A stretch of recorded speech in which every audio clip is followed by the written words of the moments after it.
안녕하세요. 60이 다 되어 주변 사람들을 더 생각하고 살자라고 다짐하는 요즘이에요.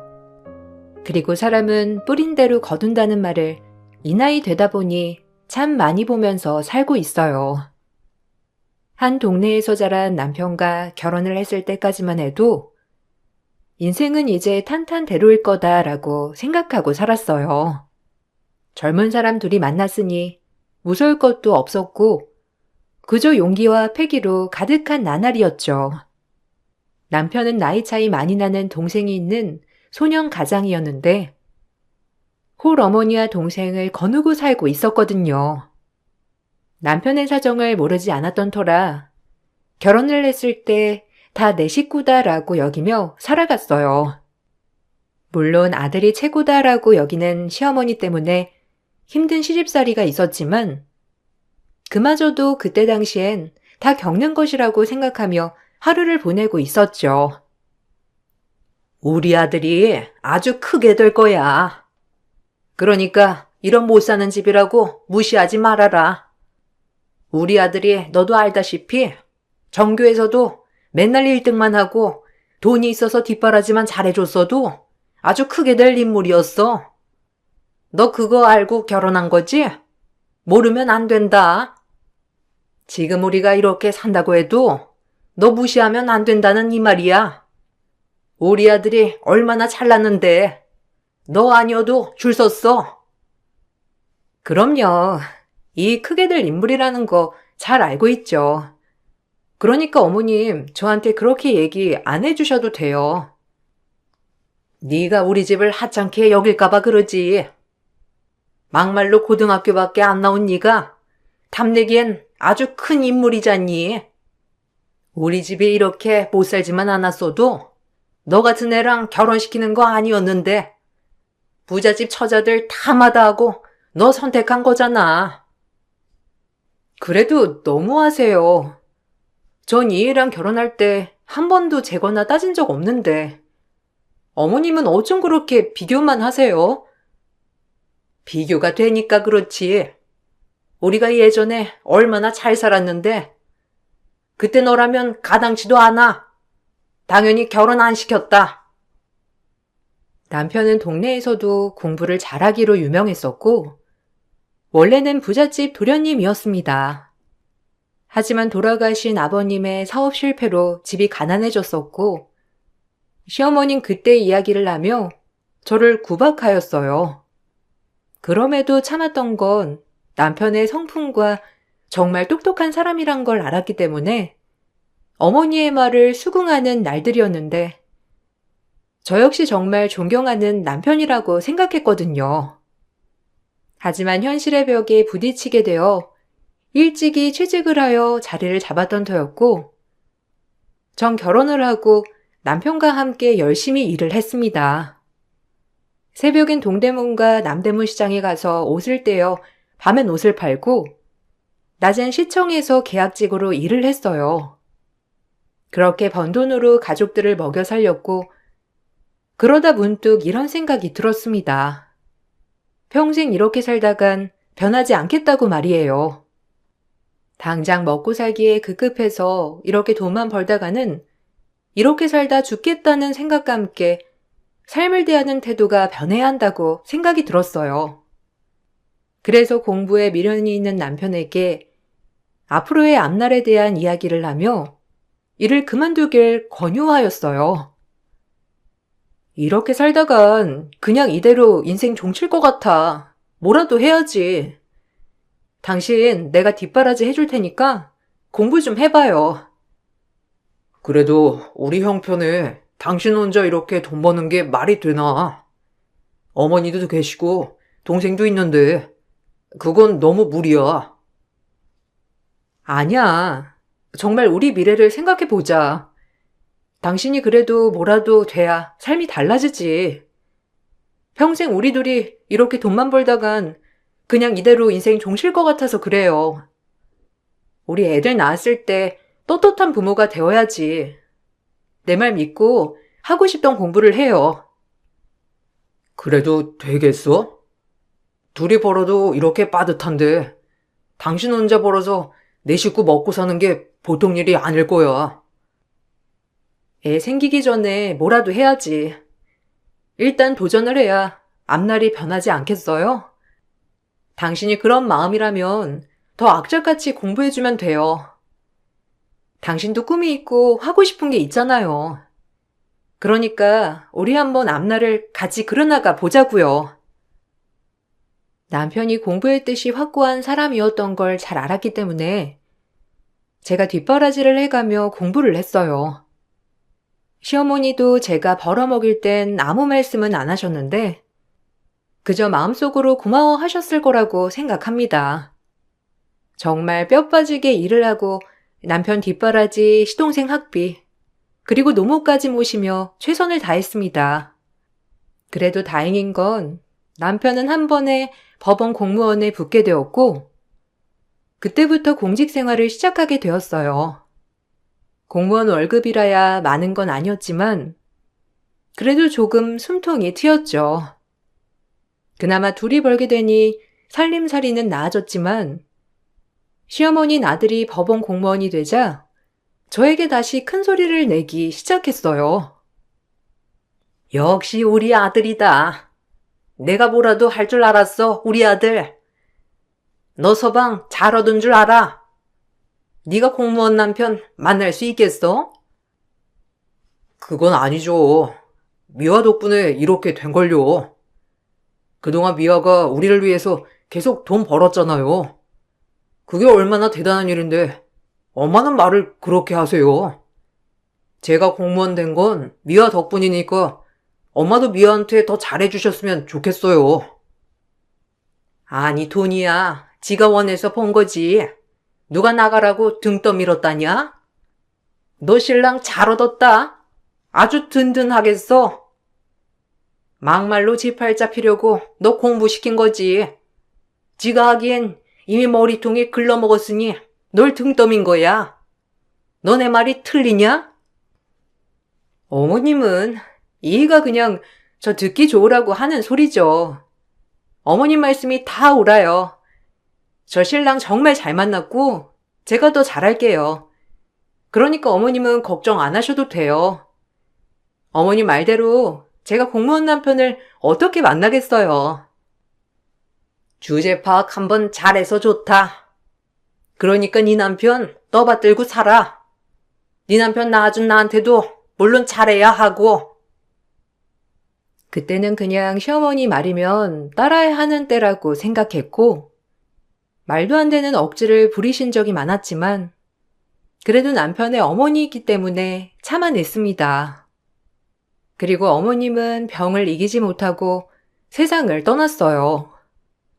마음속에 어머니에 대한 원망이 많이 쌓여 있었지만 어머님을 떠나보내드리면서 다 털어냈고 무엇보다 남편이 정말 저에게 다정했기 때문에 그런 미움을 다 털어낼 수 있었던 것 같아요. 어머님이 돌아가셨지만 시동생이 있었기 때문에 시동생을 꼭 잘 건사해야겠다고 다짐했던 때였습니다. 남편보다 10살이나 어린 시동생은 고등학교를 졸업하고 밥벌이를 한다며 공장에 취직을 한다고 하였고 그런 시동생이 제 친동생 같았기 때문에 더 나은 삶을 살게 해주고 싶은 생각이 들더라고요. 그때는 항상 뭐든 우리 식구들이 다 잘 살고 그저 앞날을 더 잘 나아갔으면 좋겠다는 생각을 가지고 있었거든요. 저도 빨리 자리 잡아야죠. 아무래도 형이랑 형수도 힘들게 일하는데 제가 어떻게 집에 있나요? 나가서 돈이라도 벌어야지. 민식이 얘기론 거기 공장이 월급을 많이 준대요. 하루라도 빨리 돈 모아서 독립해야 하니까 거기로 취직하려고요.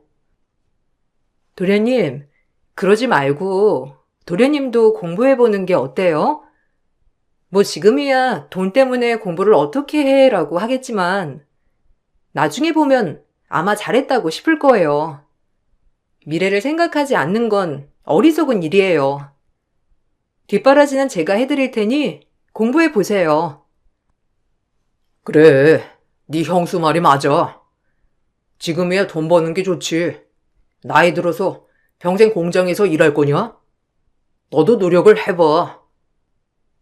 그래도 제가 어떻게 눈치 보이게 공부를 하겠어요. 형수님이랑 형님이 힘들게 일하는 거 다 아는데 저라도 보태야죠. 아니에요. 다 제 동생 같으니까 그런 거예요. 후회하지 말고 제가 밀어드릴 때 공부하는 게 좋을 것 같아요. 그렇게 시동생도 저의 권유로 공무원 준비를 하게 되었고, 시동생은 4번 만에 공무원에 합격을 하였답니다. 그러면서 결혼을 하겠다고 동서를 데리고 왔고, 동서는 처음 봤지만 굉장히 깍쟁이 스타일이었어요. 그래도 시동생이 어리숙하니 애초에 딱 부러진 여자면 더 괜찮겠다 싶었고, 그때 당시 제가 뒷바라지한 아들 같은 시동생이 결혼을 한다고 하니 참 좋더라고요.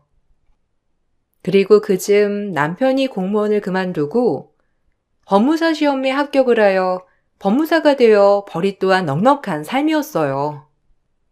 딱 시동생 장가 보내고 털어내면 되겠다고 생각이 들었지만 뻔히 공무원 초봉이 얼마 안 되는 걸 알았기 때문에 조금 더 도와주고 싶은 마음이 들더라고요.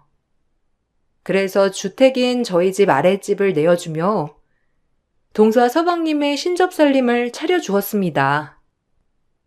그 집도 악착같이 남편이 벌어다 주는 돈과 제가 한 푼 두 푼 안 쓰고 안 먹고 악착같이 마련한 저희의 최초의 집이었어요. 서방님 장가 가면 우리 아랫집에 살게 하면 어때요? 아무래도 현관도 다르고 아랫집도 평수가 꽤 크니까 둘이 살기 딱 좋을 것 같은데 사회초년생이 무슨 돈이 있겠어요. 이렇게 아랫집에 살다가 돈 좀 모아서 새로운 집 해서 나가면 되지. 그래도 되나? 원래 아랫집 전세 놓으려고 했잖아.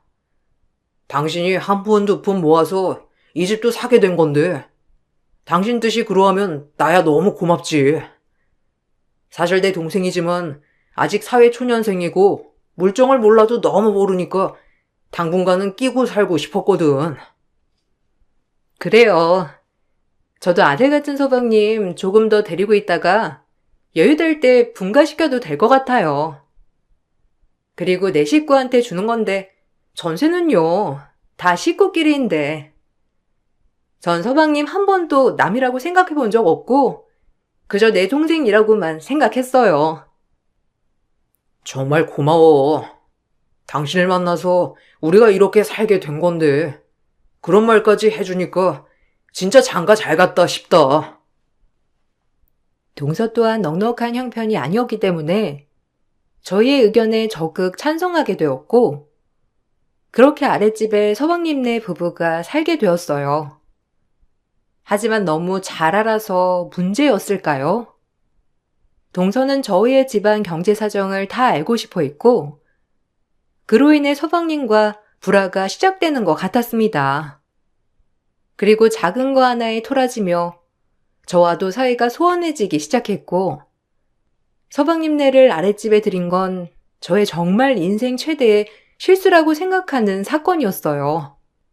서방님도 다시 보는 계기가 된 사건이었거든요. 아니, 수도세를 왜 내라는 거예요? 솔직히 형님이 들어와서 살라고 했으면 모든 공과금은 형님이 부담하는 거 아닌가요?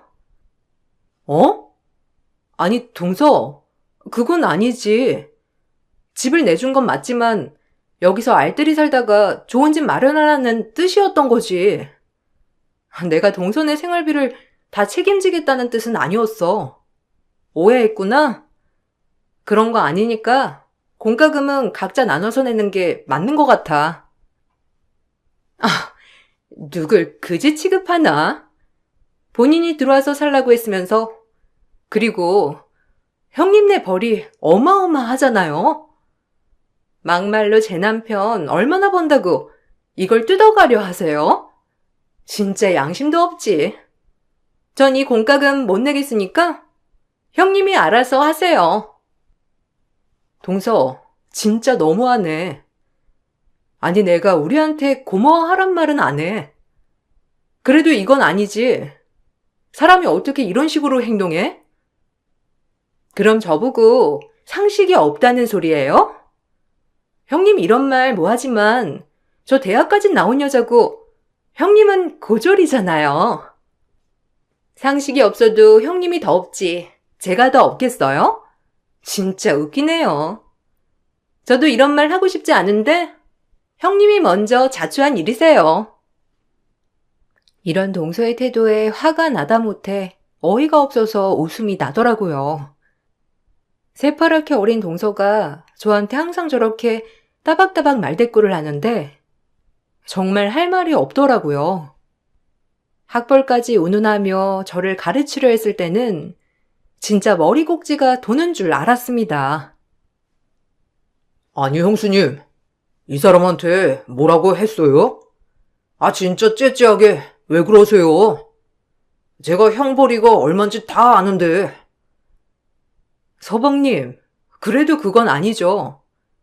처음에 아랫집 살기로 했을 때 공과금 문제는 깨끗이 합의 본 거였고 제가 많은 거 요구하는 게 아니라 각자 쓴 물세, 전기세를 내자는 건데 이게 왜 이렇게까지 서방님네랑 말다툼을 해야 하는지 모르겠네요. 제가 친동생이었어도 저한테 물세 받아내려고 하겠어요? 이게 남이니까 그런 거지. 이제 형수님의 본색이 나오네요. 그리고 제 안사람한테 신경 좀 써주세요. 그래봬도 대학 나온 사람인데 형수랑은 하늘과 땅 차이죠. 친동생이라고 생각했던 시동생이 저렇게 저런 식으로 나오게 되니 감정이 상하는 일이 자주 발생을 하였고 감정을 넘어 마음까지 다치게 되었습니다. 이런 얘기를 남편에게 했을 때 처음엔 남편도 제 편보단 동생 편을 자주 드는 모습이었고 누구 하나 내 편은 없는 기분이 들면서 속상했어요. 그리고 정말 작은 것 하나 때문에 척을 지는 사건까지 발생하게 되었죠. 아니 꽃게를 시켰는데 분명히 집 앞에 두고 간다고 가게 사장님이랑 통화했거든요. 이거 당신네 사무실 사람들 오면 꽃게탕 끓이려고 한 건데 꽃게에 발이 달렸나? 참 어이가 없어서. 그 사람들이 안 두고 간 거 아닐까요? 누가 가져갈 리도 없고. 어머, 그거 저희가 가져가서 끓여 먹었는데요? 형님네는 또 사서 드세요. 꽃게가 아주 실하고 맛있던데요? 뭐? 동서, 그럼 얘기를 하고 가져가야지. 내가 안 된다고 할 사람도 아니고 중간에서 마음대로 가져가면 어쩌자는 거야. 저희가 먹는 게 그리 아까우세요? 그동안 저희한테 먹을 거 주실 때 그런 마음이셨겠네요? 전 항상 형님이 음식들을 다 나눠주시니까 당연히 가져가서 먹은 거죠. 본색 드러내니 진짜 가관이네요. 그깟 꽃게 얼마나 한다고. 그깟 꽃게? 지금 장난해? 아니 어디서 배워먹은 싸가지야? 말 진짜 그따위로 할래? 뭐 진짜 이런 게 다 있지? 아, 지금 제 와이프한테 뭐라고 하시는 거예요? 형수, 지금까지 잠깐 들어보니까 먹을 걸로 치사하게 이러시는 거예요? 서방님, 지금 저한테 언성을 높이신 거예요? 아니 진짜 어이가 없어서야 원. 동서가 말도 없이 꽃게를 먹은 게 잘한 거예요? 아니, 그깟 꽃게 얼마나 한다고 유세 떠는 거예요? 이 사람 대학 나온 여자인데 형수가 함부로 무시해도 되냐고요? 저의 언성이 높아지자 밖에 있던 시동생이 얘기를 듣고 눈을 부라리며 저에게 따지기 시작했어요. 그리고 이 모습을 남편이 처음으로 보게 되었고 남편은 배은망덕한 놈이라고 시동생에게 욕을 퍼부으며 이 집에서 당장 나가라고 했어요. 아마 남편도 지금 이 모습을 처음 보자 충격을 받은 것 같았고 저 역시 시동생이 저렇게 눈을 부라리며 나오자 어이가 없었어요. 이 시건방진 놈. 네가 어떻게 이렇게 사는데 고마워하지 못할 망정 당장 내 집에서 나가. 넌 인간도 아니야. 아니 형. 형수가 지금 우리 와이프한테 먹는 걸로 치사하게 구니까 그렇죠. 형은 보지도 못했으면서 그래요. 서방님도 진짜 너무하네요. 어떻게 내가 서방님을 뻔히 동생처럼 여긴 걸 알면서 지금 저한테 그러시는 거예요? 곱게 그거 얼마나 합니까? 솔직히 먹을 걸로 그러는 게 제일 치사한데 형수님이 먼저 시작한 거잖아요. 제가 지금 꽃게 아까워서 그래요? 서방님한테 전 그저 그런 인간일 뿐이군요. 본질을 흐리지 마세요. 남편은 더 들을 말도 없다며 시동생네를 쫓아냈고 그들은 동서가 원래 혼자 살고 있던 단칸방으로 쫓겨나게 되었습니다. 그제야 본인들이 잘못한 걸 알았는지 저 말고 남편에게 죄송하다고 하였지만 본인들이 자초한 일이었고 남편은 꿈쩍하지 않았어요. 형수, 죄송해요. 제가 천지분간 못하고 그냥 순간 화에 못 이겨서 그랬던 것 같아요. 제가 형수한테 그러면 안 되는 건데 참 몸둘 바를 모르겠네요. 그때 했던 행동들이 죄송스럽기도 하고 형수 얼굴을 어떻게 봐야 하나 그 생각뿐이에요. 됐어. 돌아가라. 이제 어차피 네 앞가림은 네가 알아서 할 거고 더 이상 보지 말고 영 끊고 살아. 난 그런 동생 둔 적 없어. 여보, 그만. 서방님, 됐어요. 일단 돌아가고 나중에 얘기해요. 이도 저도 지금은 얘기하고 싶지 않으니까. 제 마음 알아주세요. 제가 그래도 형수님을 친엄마처럼 생각해 왔다는 건 아시잖아요. 투정이라고 생각해 주세요. 그렇게 시동생은 사죄했지만 남편은 꿈쩍하지 않았고 오히려 가면 갈수록 화가 더 나는 것 같았어요. 그로부터 한 2달이 흘렀나? 형제 사이를 뭔가 절연시킨 것 같은 마음이 들어 하루하루 참 찝찝하고 죄스러웠어요. 절대 내 잘못이 아니지만 그래도 내가 나이를 훨씬 많이 먹고 꼭 저렇게 어린 사람들과 싸워야 하나 싶은 마음이 들어 남편을 설득하기로 하였죠. 그래도 단칸방에서 살라고 하는 건 좀 그래요. 우리가 못 사는 것도 아니고 그냥 어린 사람들이 치기라고 생각해요. 버르장머리 없는 것. 지가 누구 덕에 공무원 되고 누구 덕에 지금 밥 벌어먹고 사는데 지 형수한테 고마워하지 못할 망정 지 마누라 편에 홀랑 서가지고 대들어? 그동안 당신 얼마나 마음고생 심했어. 됐어. 그것들 안 보면 그만이야. 에이, 그래도 하나밖에 없는 형제인데 그러면 되나요? 그냥 앞으로 다신 그러지 말라고 하고 기회를 줘요. 그럼 우리 아랫집에 사는 건 자꾸 트러블 나니까 좀 그렇고 동네에 작은 아파트 하나 해줄까봐. 뭐 자기도 이제 떳떳하게 집도 가지고 자식도 낳고 하고 싶겠지. 근데 아무리 가족이라도 붙어 사는 건 좀 아닌 것 같아서. 당신 생각은 어때? 저야 괜찮아요. 솔직히 서방님이 거의 우리 아들뻘이나 마찬가지인데 여유가 있으면 집 정도 해주는 건 또 괜찮죠. 저한테 그런 행동한 건 괘씸하지만 그래도 많이 반성하고 있고 저 역시 같이 가족처럼 살아온 세월이 있는데 아까울 건 없죠. 남편은 제가 이렇게 말을 하자 그래도 본인 동생이니 한 번쯤 봐준다고 하였어요. 시동생은 저에게 진짜 죄송한 건지 모르겠지만 그래도 사과를 하였고 저 역시 이번 한 번은 참고 넘어가기로 했습니다. 그리고 남편은 동생에게 24평짜리 아파트를 해주었어요. 저희에게도 큰 돈이었지만 자식 같은 존재이기도 했고, 그래야 제 마음이 편할 것 같아서 남편과 함께 마련해준 아파트였어요.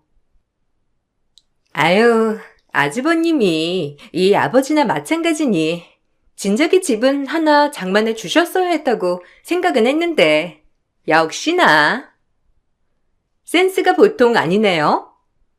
하긴 요새 누가 집도 절도 없는 사람한테 시집을 가겠어요. 진작 해 주셨어야 해요. 그건 아니죠, 재수 씨. 요즘 세상에 얼마나 자기 힘으로 열심히 벌어먹고 사는 사람이 많은데 전 이 녀석한테 이제 할 만큼 다 해줬다고 생각합니다. 어려서 어머니 잃고 안쓰러운 내 동생, 형으로서 최대한의 것들을 해줬다고 생각해요. 뭐 아버지 역할이시니 그럴 수 있죠. 그리고 저같이 대학 나온 여자랑 사는 남자가 집도 없다는 게 말이 되나요? 그럼 당연하지. 형, 아마 돌아가신 엄마가 계셨더라도 진작 해줬을 겁니다. 그러니까 아까워하지 마세요. 저희에게도 24평 아파트를 해주는 게 부담이긴 했지만 그래도 불구하고 정말 시동생이 잘 살길 바라는 마음에 해준 거였어요. 그런데 저렇게 당연하게 아파트를 받아들이니 조금 어처구니가 없었습니다. 그래도 이왕 해주기로 한 거 기분 좋게 해주었고 동서의 말에 남편은 기분이 나쁜 듯 보였지만 원래도 저런 사람이니 그냥 신경 쓰지 않는 것 같았어요. 그리고 집들이를 한다고 며칠 뒤 저희를 초대하였고 남편과 전 초대를 받아 집에 들어가게 되었어요. 거실에서는 서방님이 남편에게 집 구경을 한참 시켜주고 있었고 전 동서가 뭘 좋아할지 몰라 그래도 제 딴엔 예쁘고 실용성 있는 그릇 세트를 선물로 맞춰주었습니다. 이제라도 잘 지내보자는 마음에서 정말 정성껏 준비한 선물이었는데 하나밖에 없는 형제 사이 이제라도 좋게 지내고 싶었거든요.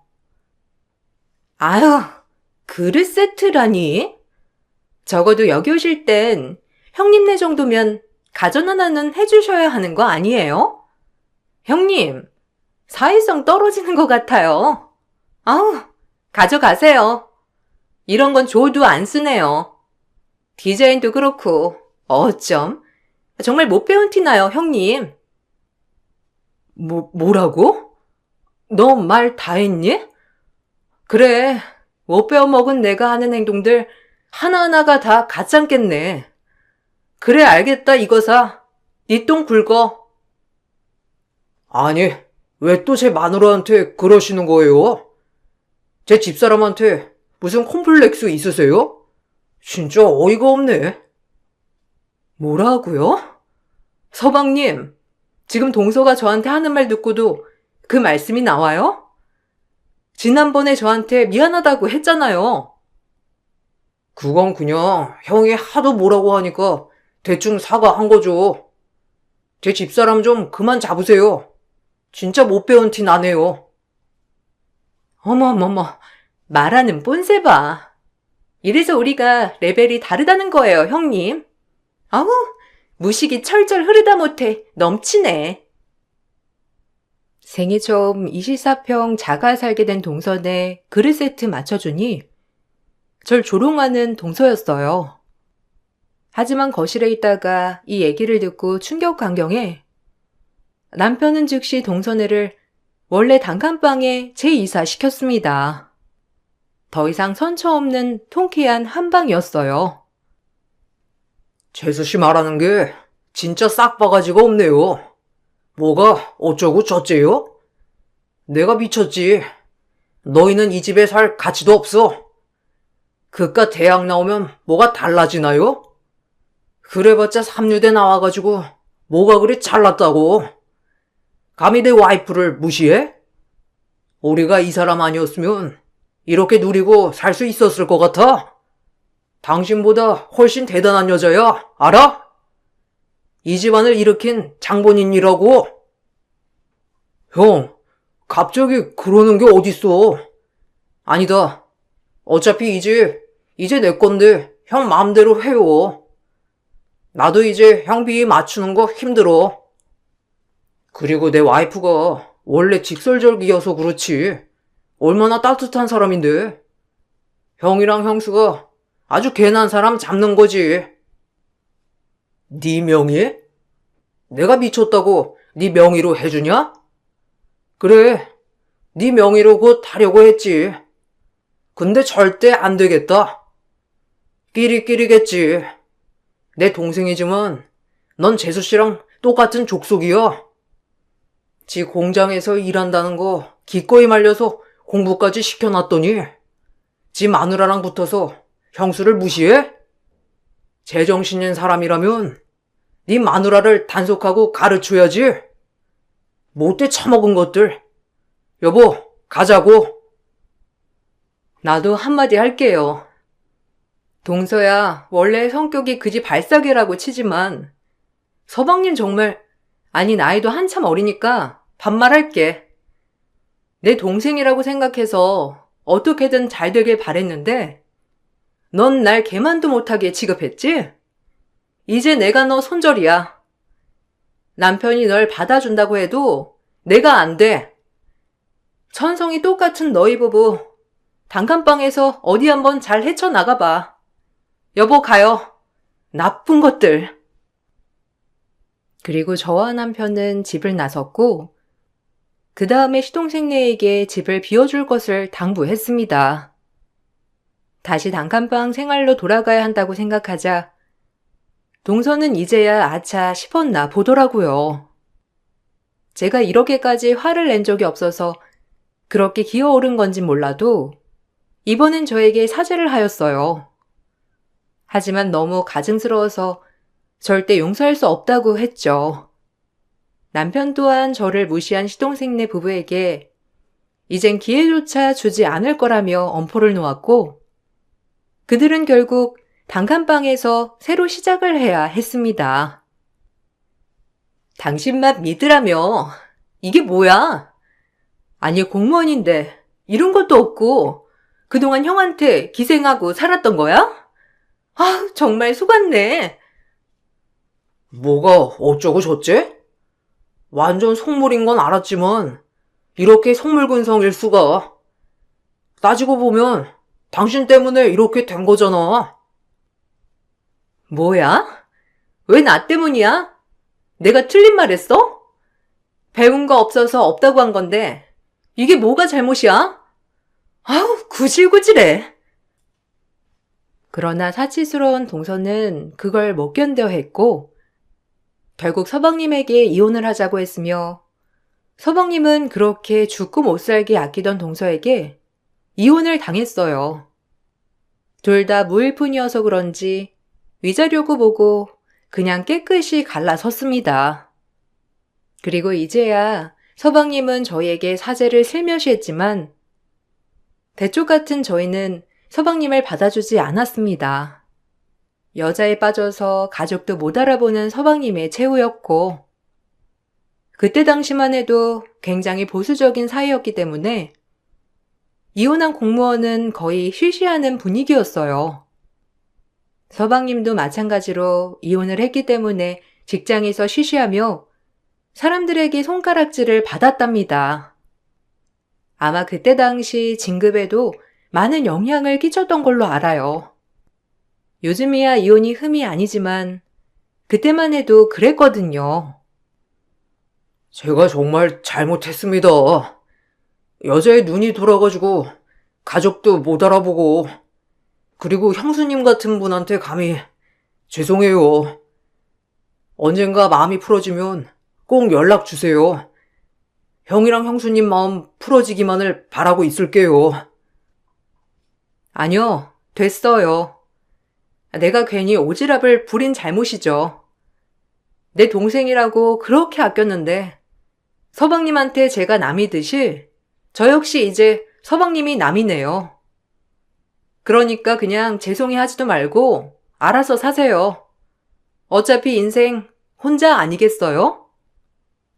형수님, 왜 이렇게 모질게 말씀하세요? 죄송해요. 제가 사람을 잘못 보고 그런 여자랑 결혼을 해가지고 잘못했습니다. 아니요. 똑같은 사람들끼리 만난 거죠. 원래 끼리끼리란 말이 왜 있는데요? 그러니까 그 여자 탓하지 말고 본인을 돌아보세요. 그리고 동서는 소문에는 웬 있어 보이는 남자한테 시집을 갔다고 하는데 그 남자의 폭군적인 성질을 못 이겨 맞고 산다고 하더라고요. 그래도 웃긴 건 허례허식을 굉장히 좋아하는 동서였기 때문에 맞으면서도 이혼하지 않고 그 남자가 벌어오는 돈으로 살고 있다고 동네에서 소문이 쫙 났답니다. 굉장히 작은 동네였기도 했고 저 역시 몇 년 후에 눈팅이 밤탱이인 채로 장을 보는 동서를 마주쳤었거든요. 동서는 저를 보고 창피한지 서둘러 자리를 뜨는 게 보였고 그 모습을 한참이나 쳐다보았는데 정말 한심하더라고요.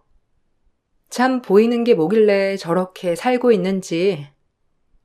하지만 동서와 아주 잘 어울리는 것 같아요. 그리고 저희는 시간이 꽤 지나 아들을 장가 보냈는데 저희가 결혼식에 초대하지도 않았는데 서방님이 왔더라고요. 뭐 지난 날을 반성한다나 뭐라나 축의금을 내고 갔습니다. 하지만 대쪽 같은 저희 남편은 그것마저도 받지 않았어요. 이거 가져가세요. 축의금 필요 없습니다. 그리고 오늘같이 좋은 날 얼굴 붉히고 싶지 않네요. 돌아가 주세요. 좋은 날 나쁜 말 하고 싶지 않으니 조용히 돌아가. 그리고는 다신 나타나지 마라. 우리는 너 잊고 살고 싶으니까. 그래도 하나밖에 없는 조카 결혼하는데 작은 아빠가 이 정도는 해야죠. 그냥 제 성의 표시입니다. 받아주세요. 아니요, 부담스럽네요. 우리 아무 사이도 아닌데 이런 거 주고받는 건 예의가 아니죠. 됐으니까 가져가시고 다신 오지 마세요. 형수님, 아직도 마음이 안 풀어지셨나 봐요. 세월이 얼마인데 정말 죄송해요. 제 옆에 누가 더 있나요? 네? 그러니깐요. 참 안타깝네요. 본인이 자초한 일 평생 그냥 속죄하며 사시고 본인 기준에 맞는 여자랑 재혼하세요. 네 형수 말이 맞아. 인간인 줄 알고 걷어줬더니 인간 말종이었잖니 너는. 나도 안 잊혀지는데 네 형수가 잊을 수 있겠냐? 사람이 왜 사람인데 짐승이랑 달라서 사람이야. 넌 짐승만도 못하게 행동한 거고 그냥 네 업보라고 생각해. 얼른 돌아가. 그럼에도 불구하고 저희는 받지 않았어요. 지금은 꽤 시간이 많이 지나서 하나밖에 없는 형제 사이 다시금 만나면 어떨까 싶지만 제가 아들같이 키웠어서 그런지 아직까지 그 배신감이 이루 말할 것이 없네요. 제가 희생했으니 나한테 잘해라 이건 아니지만 그래도 정도가 지나쳤던 서방님 때문에 사람에게 큰 배신감을 느끼게 된 일화예요. 그리고 사람은 뿌린 대로 거둔다는 것도 뼈저리게 느꼈죠. 동서와 서방님은 본인들이 뿌린 대로 지금 다 거둬들이고 있거든요. 다른 동료들보다도 진급이 안 되는 서방님의 지금의 남편에게 맞고 사는 동서. 참 기가 막힌 인생인 것 같습니다. 생각해보면 남편 빼고 시어머니와 시동생에게 받은 상처가 아직까지 아물지 않는 것 같네요. 그 세월 또 어떻게 살았나 싶기도 하지만 지금 절 이렇게 아껴주는 남편과 자식이 있으니 그냥 현재에 만족하며 지내렵니다. 인생 뭐 있나요? 현재를 즐기고 나중에 후회하지 않게 사는 것이 가장 바람직한 일이겠죠. 지금은 제 남편, 그리고 제 아들과 며느리 이렇게 딱 단출하게 살아가고 있어요. 누가 뭐래도 지금이 제일 행복한 것 같고, 우리 가족 그저 건강했으면 하는 소망입니다. 새해에도 모든 분들의 소망이 이루어지길 바라면서 오늘 저의 이야기는 여기서 마쳐볼게요. 그럼 감사합니다. 안녕하세요. 저는 30대 후반 여자입니다. 오늘 제가 사연을 신청하게 된 이유는 남편과 결혼 이후 지속적으로 저를 괴롭히던 시모와의 갈등 문제로 그동안 정말 많이 힘들었었는데 이번에 터진 사건 하나가 돌이킬 수 없는 결과를 가져오게 돼서 글을 작성하게 되었습니다. 좋은 관계를 만들어 가려고 쉬지 않고 노력했었는데 이번만큼은 시모를 절대로 용서할 수가 없을 것 같아요. 문제가 시작된 건 어느 날부터인가 음식물 섭취에 불편함을 느끼고 목소리의 변화가 찾아와서 처음에는 피곤해서 그런가 보다 생각하며 대수롭지 않게 느꼈었는데 시간이 지날수록 호흡하는 것도 힘들어져서 지속적으로 느낌이 좋지 않았어요. 남편도 검사를 해보는 게 좋을 것 같다며 걱정을 하고 있었습니다. 좀처럼 좋아지기보다 오히려 상황만 악화되어 가고 있는 것 같아 남편과 함께 병원을 찾아가게 되었고 그렇게 시작된 검사는 얼마 뒤 저에게 충격적인 결과를 안겨주고 말았습니다. 정말 예상하지 못했던 갑상선 암이라는 진단을 받게 되었던 거죠. 의사는 하루라도 빨리 치료를 받는 게 좋을 것 같다고 생각보다 상황이 심각할 수도 있기 때문에 시간이 없다는 말을 하셔서 저는 며칠 뒤 입원을 바로 하게 되었어요. 그리고 제 몸에 변화가 생기게 되자 양가 부모님의 귀에까지 들어가게 되었고 양가 집안 모두 제가 입원한 병실로 찾아오셨습니다. 부모님께서도 암이라는 사실에 많은 충격을 받으셨는지 치료받으면 괜찮아질 수 있냐고 물어보셨어요. 그런데 옆에서 엄마의 말을 듣고 있던 시모가 뭔가 불편하셨는지 한마디 하셨습니다. 아유, 뭘 그렇게 걱정하세요? 갑상선암은 암도 아니에요. 그냥 대충 절제해서 떼어내기만 하면 되는 거라.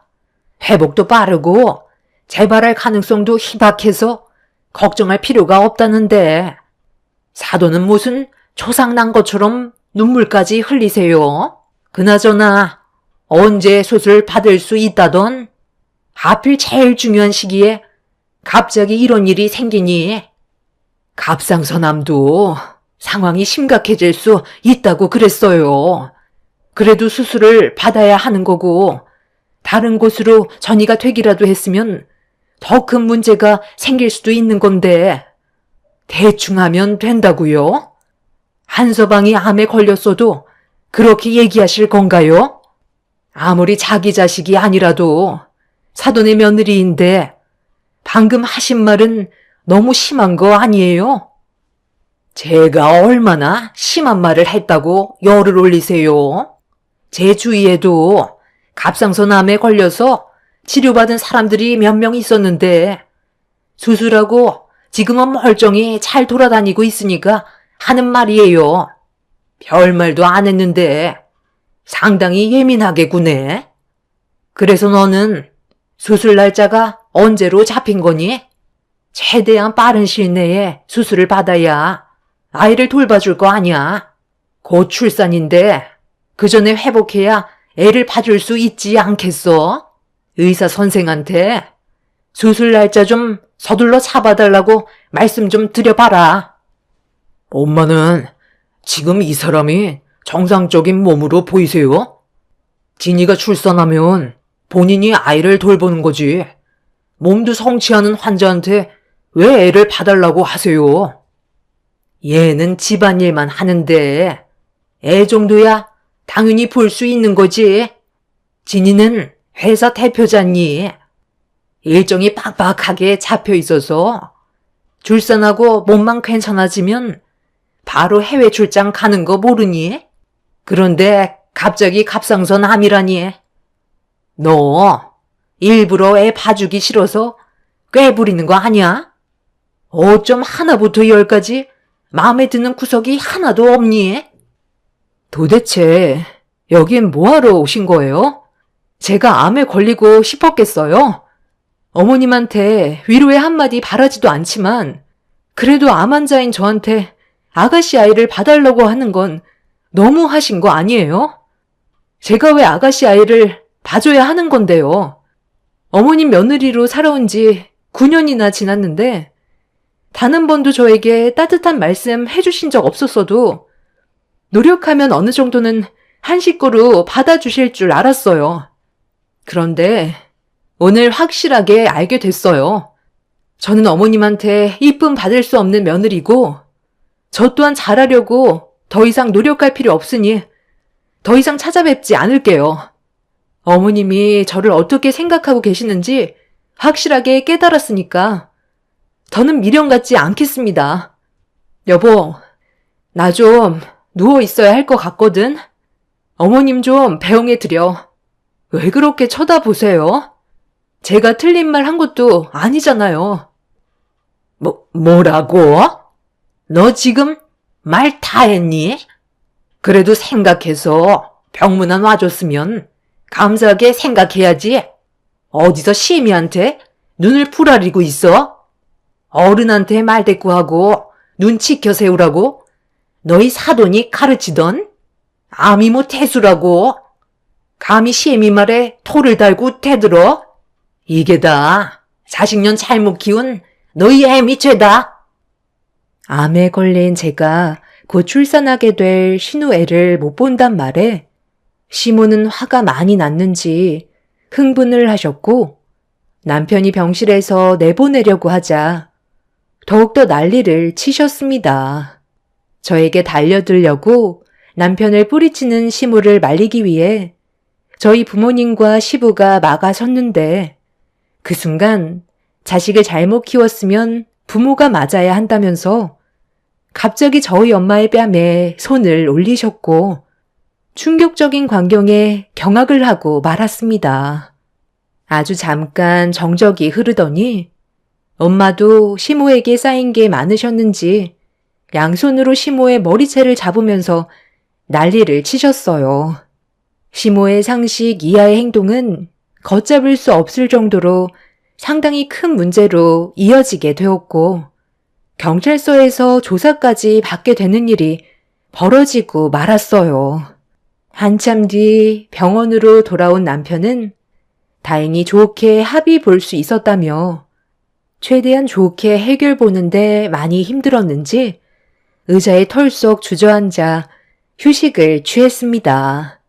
그런 사건이 있고 난 이후 불편한 마음을 가지고 저는 수술대로 올랐고 다행히 수술 경과는 좋았다는 말을 듣게 됐지만 몸에 발견되지 않은 전이가 있을 수도 있기 때문에 시간을 두고 지켜봐야 할 것 같다며 최대한 스트레스 받지 않고 규칙적으로 생활하는 게 좋을 것 같다면서 좀 더 상황을 보기로 했었죠.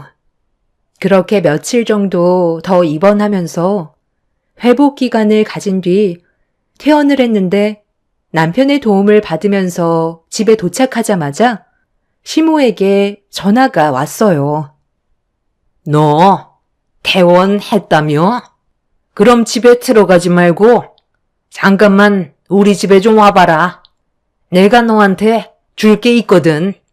전화로 설명하기보다 직접 얼굴 보고 얘기하는 게 좋지 않겠니? 쓸데없이 안 오겠다는 말을 꺼내는 것보다 좋게 얘기할 때 그냥 조용히 오는 게 일을 크게 벌이지 않는 방법이다. 저번에 내 성격 봐서 알잖아? 나도 태어난 너한테 물리적인 행동 하고 싶지 않으니까 일단 와서 얘기하자. 지금 출발하면 1시간 안에 도착하지? 나는 오래 기다리는 거 딱 7색이니까 고집 부리지 말거라. 집에 들어가려던 찰나 시모에게 전화가 와서 받았는데 이유도 알려주지 않고 시댁으로 오라는 말에 당황스러웠었죠. 솔직히 그냥 무시하고 싶었지만 병실에서 엄마와 한바탕 하신 이후 시모는 저를 대하실 때 좀 더 과격하게 변하신 것 같았어요. 무시를 한다면 감당할 수 없을 정도로 안 좋은 일들이 생기게 될 거라는 경고를 하고 계셨죠.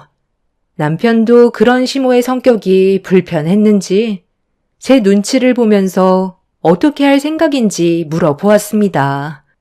이제 막 태어난 저한테 이상한 걸 시키지는 않을 것 같아 일단 무슨 이유 때문에 제 얼굴을 보자고 하시는지 들어보고 판단하는 게 좋을 것 같아 피해를 최소로 줄이고자 시댁으로 발길을 돌리게 되었죠. 그렇게 저희 부부는 시모와 얼굴을 마주하게 되었고 저를 왜 부르셨는지 조심스럽게 여쭤보면서 분위기를 살피고 있었습니다. 시모는 테이블 위에 물건을 올려 놓으셨어요. 상자 안에 있는 물건 좀 열어봐라. 그 안에 뭐가 있는지 확인해보면 대화가 좀 빠를 것 같다. 저번에 너 입원했을 때 나랑 했던 얘기 잊지는 않았지?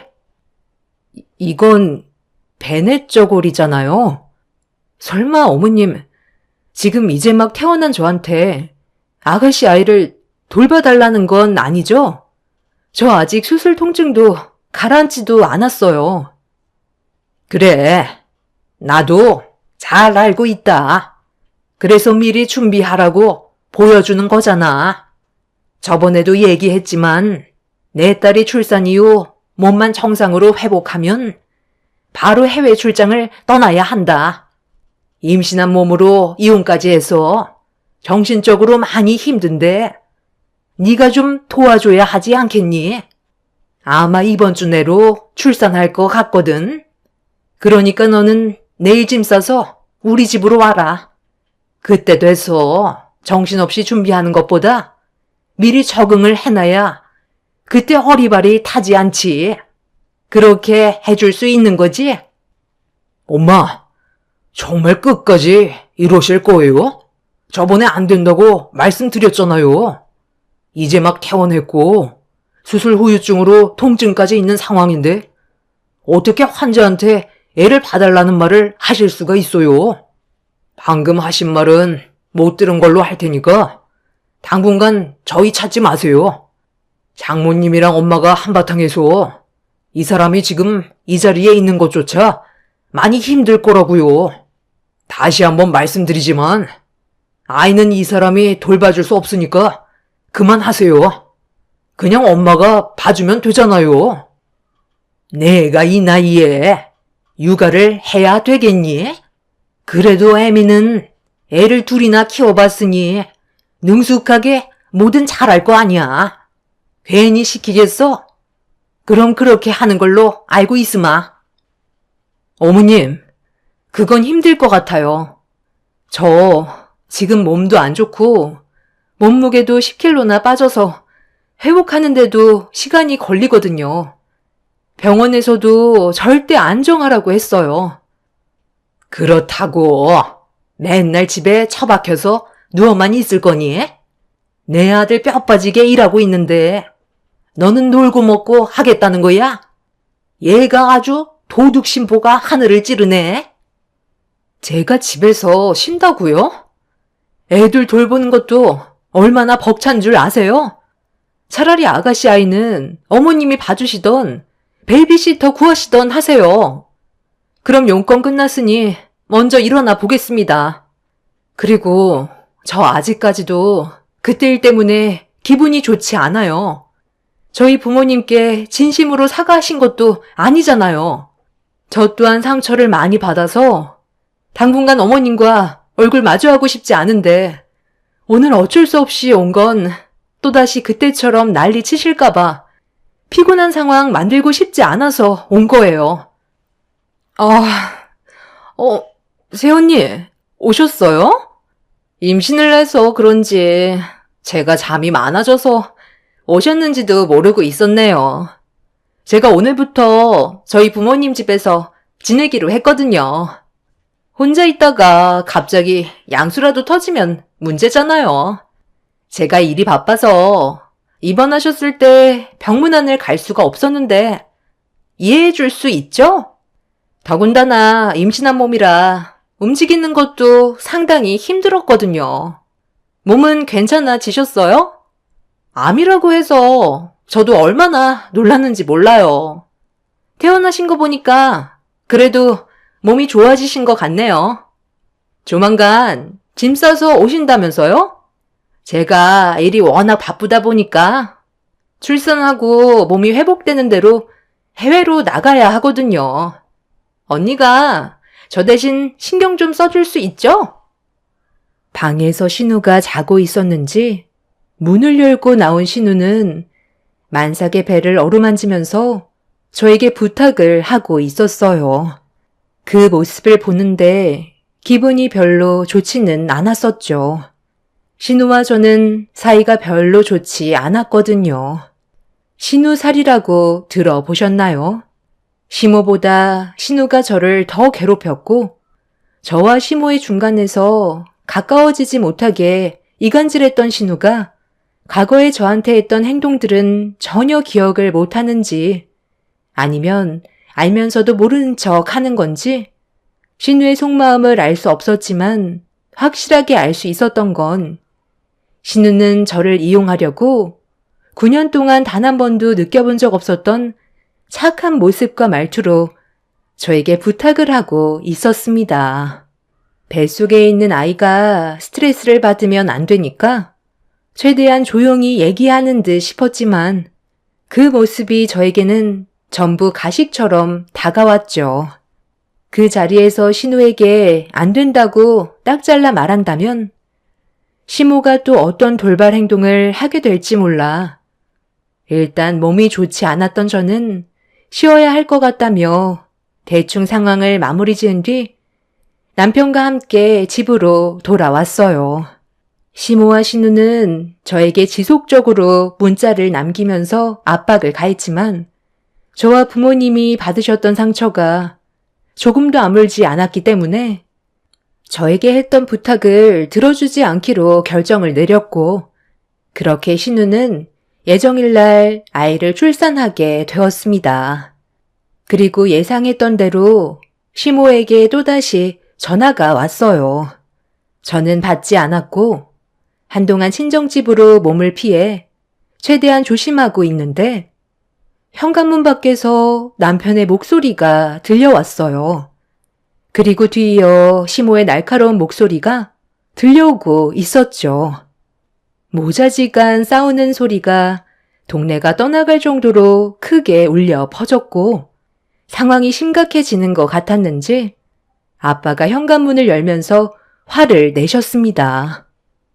지금 뭐 하는 짓입니까? 왜 남의 집 문 앞에서 소란을 피우시는 거예요? 당장 돌아가세요. 무슨 용건인지는 모르겠지만 사위가 사돈을 막으려 한 걸 보면 저희 집안에 안 좋은 영향을 끼치게 하려 했다는 건 확실하게 알 수 있을 것 같습니다. 경찰에 신고하기 전에 당장 돌아가세요. 어떠한 말도 듣고 싶지 않네요. 사돈 어른과 대화할 생각 없으니까 비켜주시죠. 예미야, 너 안에 있는 거 다 안다. 요즘 내 연락도 안 받고 거기서 뭐하고 있는 거니? 저번에 나랑 했던 말 기억 안 나는 거야? 내 딸이 출산했는데 오지도 않고 너무 섭섭하다 얘. 언제쯤 우리 집으로 들어올 생각이니? 얘기를 해줘야 준비를 할 거 아니야? 저번에 말씀드렸잖아요. 힘들 것 같다고요. 아가씨가 돈도 많이 버는데 도와주실 분 고용하시면 되는데 왜 환자인 저한테 무리한 요구를 하세요? 모르는 사람 시키는 게 얼마나 불편한 일인데 너는 우리와 가족이기 때문에 이것저것 시켜도 불편한 게 하나도 없거든. 뭐든지 편해야 좋은 거잖아. 쓸데없는 억지 부리지 마시고 어머님이 옆에서 도와주세요. 아버님이 한 번만 더 소란 피우면 그냥 넘어가지 않을 거라고 하셨는데 지금 어떻게 전화할까요?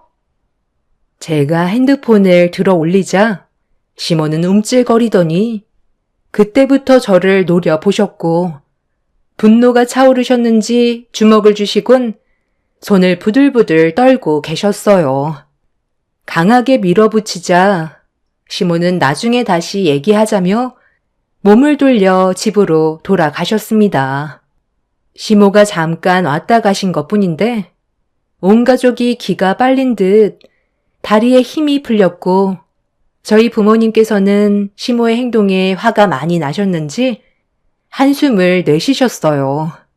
저번에 제가 입원했을 당시 시모가 저희 엄마 얼굴에 손을 올렸을 때 시부가 저희 부모님께 직접 찾아가셔서 진심으로 용서를 구하셨고 시모가 한 번만 더 일을 만든다면 그때는 갈라서겠다고 시모에게 각서를 받은 적이 있었습니다.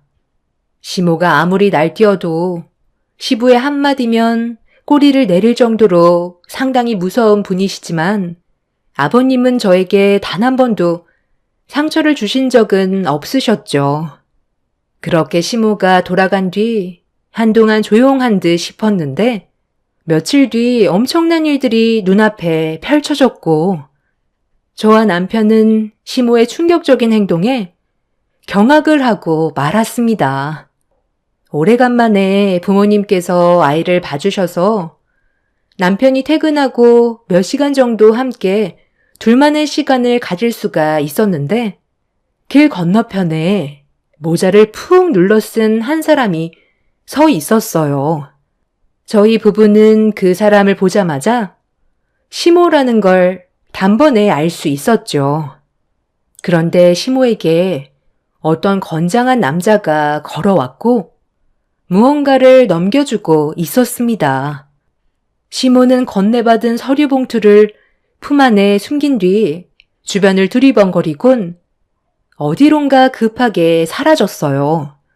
뭔가 느낌이 좋지 않다는 걸 알아챈 저희 부부는 남자를 뒤따라가게 되었고 남편이 그 남자를 세워 시모에게 건네준 서류가 뭐냐고 물어봤는데 대답을 해주지 않더라고요.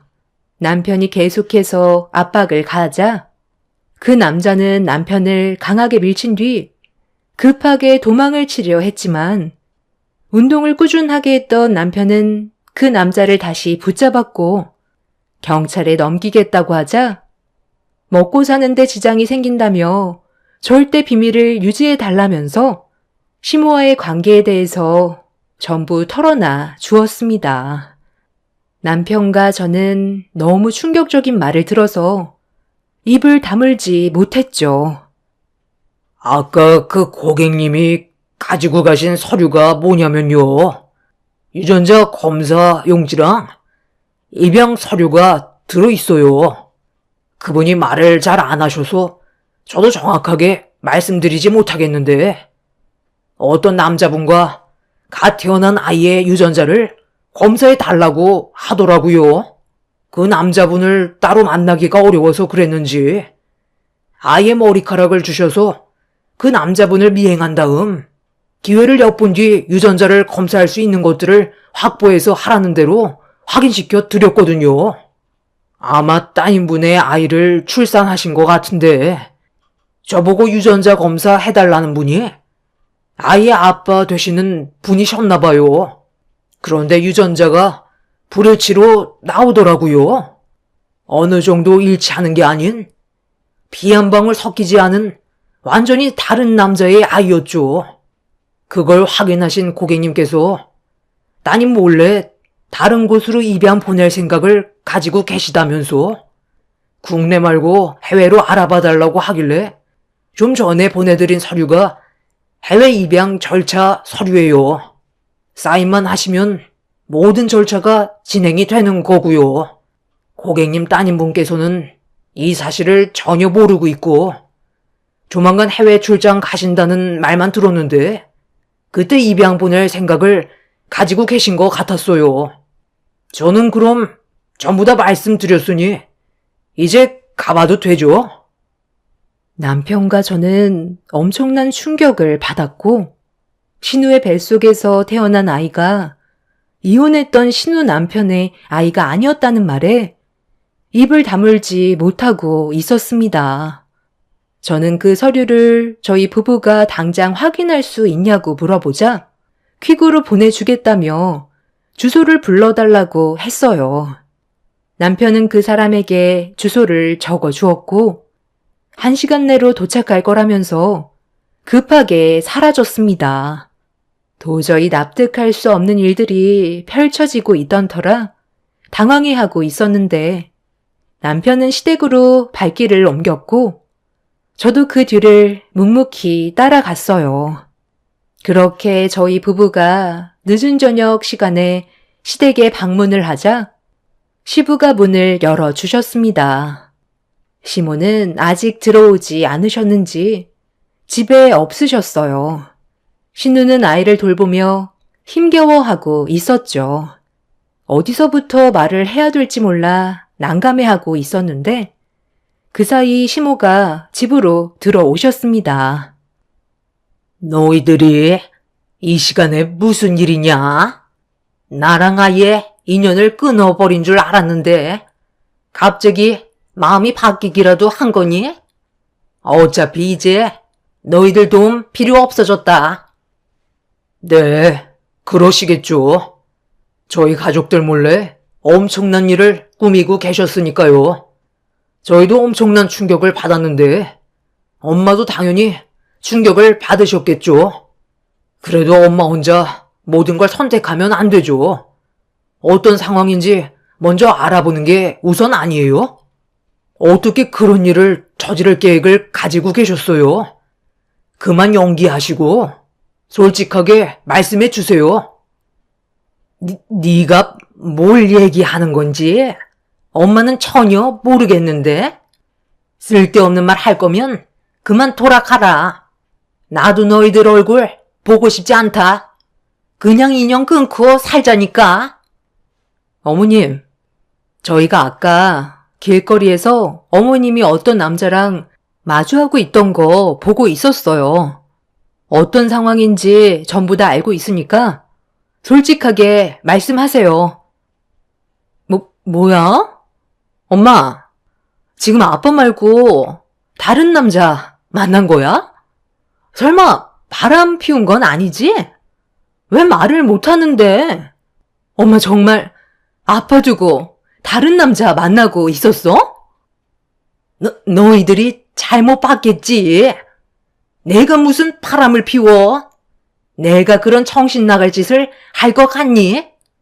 나 피곤하니까 그만 돌아가라. 너희들이 안 가면 내가 방으로 들어가마. 지금 이게 다 무슨 말이야? 알아듣게 설명을 해야 될 거 아니야?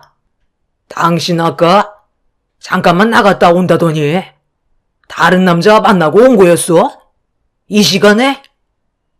시모는 저희 부부가 한 말에 당황하셨는지 말을 이어가지 못하셨어요. 계속해서 방으로 들어가려고 하시길래 시부가 시모를 멈춰 세운 뒤 화를 내셨죠. 그리고 그 사이 시댁 초인종이 울렸고 킥이 왔다는 말에 남편은 현관문을 열었습니다. 퀵 배달 기사분은 김숙 씨 앞으로 온 퀵이라고 제 이름을 호명하길래 직접 서류 봉투를 받았어요. 뒤에서 저와 남편을 보고 있던 시모의 얼굴은 점점 사색이 되면서 식은땀까지 흘리자 시부는 뭔가 심상치 않은 일들이 벌어지고 있다는 걸 눈치채셨는지 제 손에 들려있던 서류 봉투를 확인하기 위해 손을 내미셨습니다. 그렇게 봉투 안에 있던 서류를 확인하는 순간 시부는 경악을 했고 바닥에 떨어진 서류를 주워 확인한 신우 또한 손을 떨면서 얼굴빛이 노랗게 변해버렸어요. 시부는 화가 많이 나셨는지 해명하라고 목소리를 높이셨습니다. 아유, 소리 좀 지르지 마요. 내가 다 해명하면 되잖아. 저 아이 조서방 친자가 아니에요. 그동안 우리도 속고 있었다니까. 다른 남자의 아이였다고. 왜 이혼했는지 어느 정도 대충 알겠는데 이 사실을 조서방은 모르고 있는 눈치였어요. 너 솔직하게 얘기해봐라. 이게 어떻게 된 거니? 왜 친자가 불일치가 나오냐고. 그래서 엄마는 지금 내가 해외여행 간 사이 나 몰래 입양 보내려 했던 거야? 내 의사는 조금도 물어보지 않고? 아니, 어떻게 엄마가 나한테 그럴 수 있어? 그럼 네가 나한테 먼저 솔직하게 얘기를 했어야지. 조서방은 정말 모르고 있는 거야? 서로 성격이 안 맞아서 이혼을 하기로 했던 거였잖아. 그래, 다른 남자 아이야. 그 사람 아이가 아니라고. 성격이 안 맞아서 이혼한 것도 맞지만 나 다른 남자 생겼어. 그 사람이랑 결혼했을 때도 몰래 만나고 있었다고. 어차피 이혼했고 더는 상관없는 사이잖아? 이번에 해외 출장 다녀오고 나서 전부 다 설명하려고 했었다고. 엄마는 어떻게 나 몰래 이런 일을 저지를 수가 있어? 그냥 물어보면 되는 거 아니야? 정말 해외로 입양시킬 작정이었어? 그래서 더는 새언니한테 아이를 돌봐달라고 하지 않았던 거야? 그래, 그 아이 입양 보낼 생각이었다.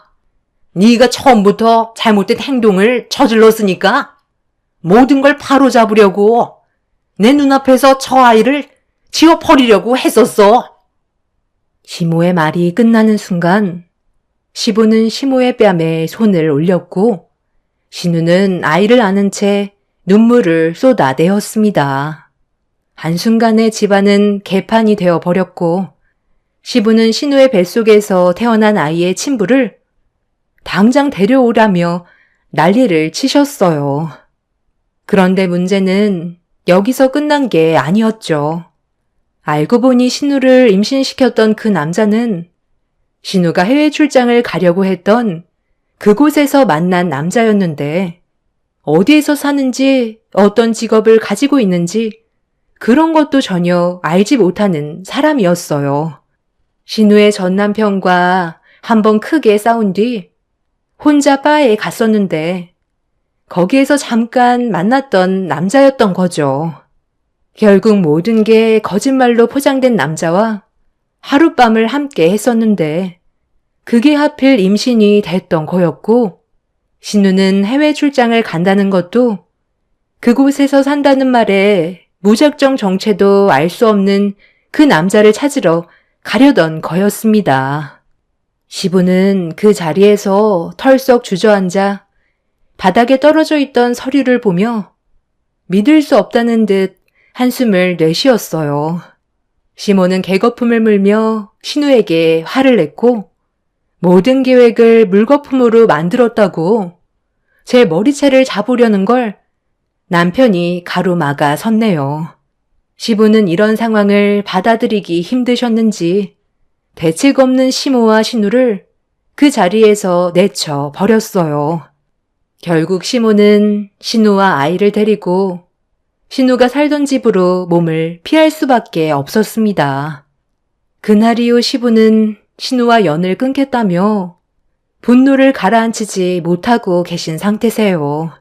그리고 시모가 몰래 저지르려 했던 행동들에 대해서도 용납을 할 수 없으셨는지 두 번 다시 집안에 발도 들이지 말라며 현재 별거를 하고 계신 상황입니다. 얼마 전에 남편과 시부가 단둘이 진지하게 대화를 나눴었는데 시부는 시모와 함께 사는 게 지긋지긋하다며 이혼까지 고려하고 계세요. 그리고 신우는 아이를 시모에게 맡기고 모든 게 거짓말로 포장된 남자를 찾기 위해 해외로 떠난 상태입니다. 상상조차 하지 못했던 일들이 벌어져서 앞으로 어떻게 해야 할지 답답할 뿐입니다. 대책 없는 시모와 신우의 행동들이 시댁 집안을 무너뜨리게 되었네요. 앞으로 어떻게 해야 할지 모르겠어요.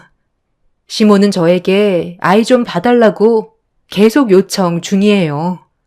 저 때문에 해외로 입양을 보내지 못했다고 모든 걸 제 탓으로 돌리고 계십니다. 제가 앞으로 어떻게 해야 될까요? 여러분들의 의견을 들어보고 싶어요. 제 기막힌 사연 들어주셔서 감사합니다. 안녕하세요. 저는 결혼 2년차 되었고 지금의 아내와 좋은 관계를 유지하며 살아가고는 있지만 최근에 처가에서 안 좋은 상황이 닥치게 되었고 그로 인해 어떻게 처리해야 할지 몰라 많이 답답한 상황에 놓인 상태입니다. 한순간의 선택이 모든 걸 바꿔놓을 만큼 저에게는 엄청난 일이고 제 아내의 인생도 영향을 줄 만큼 심각하기 때문에 저희 부부의 결정만으로 처리하기에는 많은 어려움이 있을 것 같아 여러분들의 의견을 부합해 움직이기로 결정하게 되었네요. 사건이 일어나기 시작한 건 처가댁에서 저에 대한 시선과 차별에 많은 상처를 받게 되었고 제가 많이 힘들어하자 지켜보고 있던 아내도 괴로웠었는지 처가 식구들에게 안 좋은 소리를 하게 되면서 미움을 한꺼번에 받고 말았습니다. 처가 집안 식구들은 친척들까지 포함해 12명 정도의 의사가 있는 집안이라 저같이 일반 회사원인 사람은 처가 식구가 되기에는 많이 부족한 건 사실이었어요. 그래도 아내가 저를 진심으로 사랑하고 있다는 걸 적극적으로 표현을 해줬고 저 또한 강하게 밀어붙였기 때문에 정말 힘들게 결혼을 성사시킬 수 있었지만 딱 거기까지였어요. 저희 집안이 부유한 것도 아니었고 아내와 둘이 살아갈 수 있는 작은 집 하나 마련할 수 있는 재산밖에 없었습니다. 저가 식구들은 손해보는 장사라고 의사인 제 아내를 저 같은 놈에게 절대 주면 안 된다고 집안이 떠나갈 정도로 난리를 친 적이 있었지만 그래도 아내의 한마디에 껌뻑 죽는 장인 장모님께서 많은 걸 바라시려 했지만 아내가 중간 역할을 잘해준 덕분에 적당한 선에서 넘어갈 수 있었네요. 그래서 항상 처가댁에 모임이 있을 때마다 많은 상처를 받을 수밖에 없었어요. 제가 선택한 길이기 때문에 당연한 결과라고 생각했었죠. 엄마는 꼭 그런 식으로 이 사람에게 상처를 줘야만 마음이 편해요? 어떻게 얼굴 볼 때마다 상처되는 말을 거침없이 꺼내실 수 있는지 나는 정말 이해할 수가 없어. 엄마가 그런 식으로 행동하니까 오빠랑 언니도 똑같이 보고 행동하는 거잖아. 내가 그렇게 부탁을 했는데도 김서방한테 모진 말을 하시는 건 저를 그만큼 사랑하지 않는 거라고 알고 있어도 되는 거죠? 엄마가 하신 행동은 누가 봐도 확실히 잘못된 거라고요.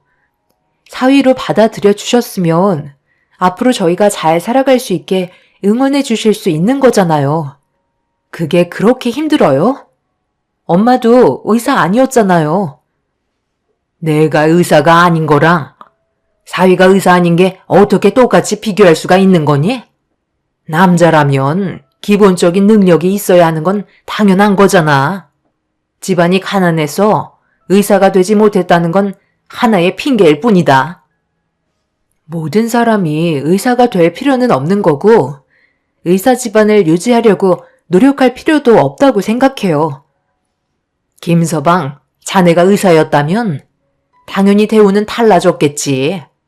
하지만 일반 회사원 나부랭이 최하품이기 때문에 이런 대접을 받게 될 거라는 거 예상하고 있었잖아?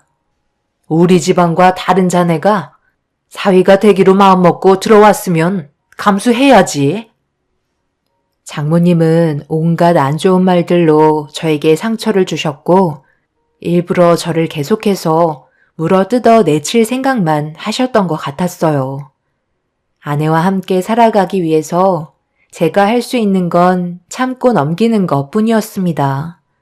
그때 당시 자존감이 정말 많이 떨어진 상태였지만 제가 할 수 있는 선에서 최선을 다하는 모습을 보여드렸고 아내는 항상 저에게 미안해했어요. 이런 식으로 처가에서 대우 한번 제대로 받지 못한 채 결혼 생활을 유지해오면서 처음 맞이하게 된 명절날 엄청난 일이 터지고 말았어요. 처가 식구들과 친척들이 한자리에 모이게 되면서 결혼식 날 하지 못했던 질문들이 쏟아지기 시작했고 장모님께 받았던 상처는 준비 운동이라고 생각해도 될 정도로 상당히 큰 아픔을 겪게 되었습니다. 그렇다고 모든 분들이 저에게 상처를 주신 건 아니었어요. 좋은 말씀을 해 주시는 분들도 계셨고 아예 투명인간 취급하듯 무시하시는 분들도 계셨습니다. 그런데 처가 친척분들 중 한 분이 술이 좀 과하셨는지 저를 가까이 부르신 뒤 술을 한 잔 따라 주셨습니다. 결혼식 때는 뵙지 못했던 분이라 아내에게 물어보니 아내의 작은 아버지인 걸 알 수 있었네요. 해외에서 의사로 활동 중이셨고 몇 년 만에 국내로 들어오신 거였어요. 그래서 결혼식 날 얼굴을 뵙지 못했던 거였죠.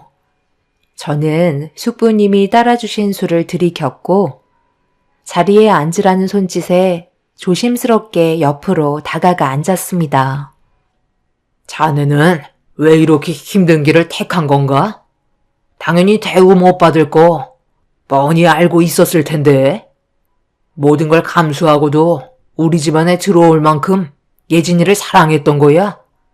의사가 한두 명도 아닌 집안에 가족으로서 받아들여질 수 있을 거라고 생각한 건 아니지.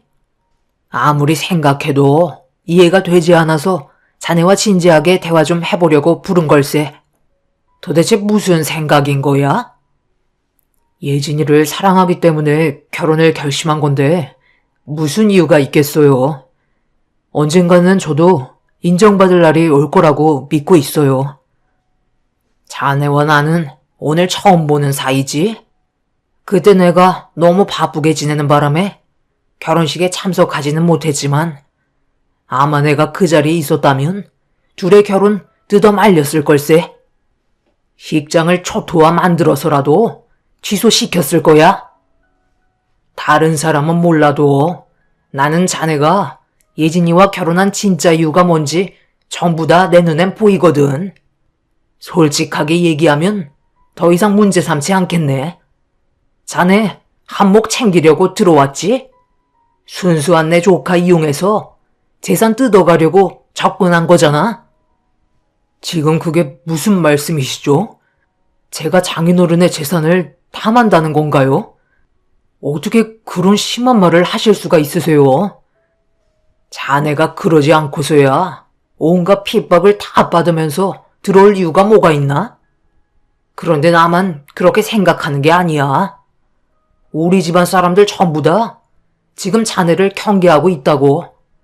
사람은 겉모습만 보고 판단할 수 없다 하지만 모두가 똑같은 시선과 의견이 일치한다는 건 그만큼 자네의 행동들에 의심이 간다는 거지.